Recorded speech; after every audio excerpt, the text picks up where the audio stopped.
Neat paper leak మీద 4 రాష్ట్రాల్లో 5 fast track కోర్టులు ఏర్పాటు చేసింది మోడీ సర్కార్.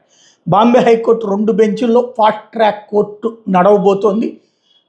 ఏదైతే ఫాస్ట్ ట్రాక్ కోర్టులో ప్రతిరోజు విచారణ జరపడం ద్వారా ఎవరైతే ఇప్పుడు ఈ కేసులో నిందితులు ఉన్నారో వాళ్ళ వ్యవహారం త్వరగా తేల్చబోతున్నారు.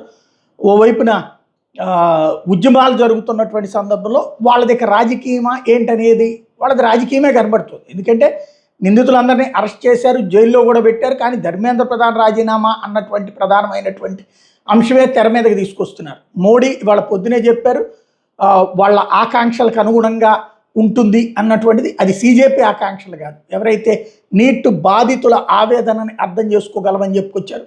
దానికి తగిన న్యాయం చేస్తామన్నారు. ఆ తర్వాత ఈ ఫాస్ట్ ట్రాక్ కోర్టుల ఏర్పాటు కేంద్ర నోటిఫికేషన్ ఇచ్చింది. దెన్ వేగవంతంగా విచారణ, వేగవంతంగా శిక్ష అన్నటువంటిది అమలు చేయబోతూ ఉన్నారు.